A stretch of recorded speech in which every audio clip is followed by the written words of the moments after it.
Right now, there is a need to revisit the idea of monopoly patents, for instance, for medicines, for seed, copyrights that restrict access to important technologies for climate, for the spread of critical information, research, for educational materials.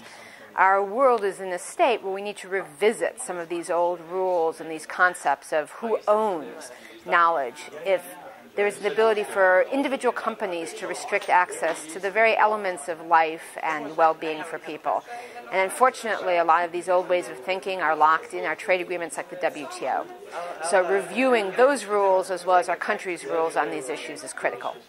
The advice that we give to governments, local governments, national governments, is do what you need to do to meet your moral responsibilities, to meet your democratic responsibilities to your own citizens.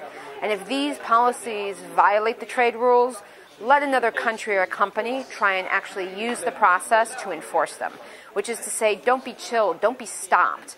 Wait and see, because using these rules is shameful.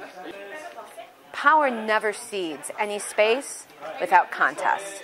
So it's necessary for the people who are living with the negative effects of these current rules, this monopoly control of medicine, seeds, information, to fight back. And the power we have is as citizens in our own countries to hold our governments accountable.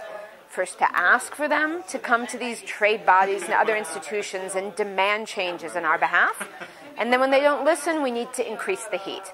So what I've seen in many countries is it takes resorting to protests, to sit-ins, to petitions, to acts of civil disobedience, to strikes, for the governments to realize we will not live under this regime. We really demand they represent the change that we need. And by the different means that are necessary to make this change, we'll make it together as activists in numerous countries. Thank you. Sblocchiamoli. Food, health, and knowledge without patents. Did I say it right?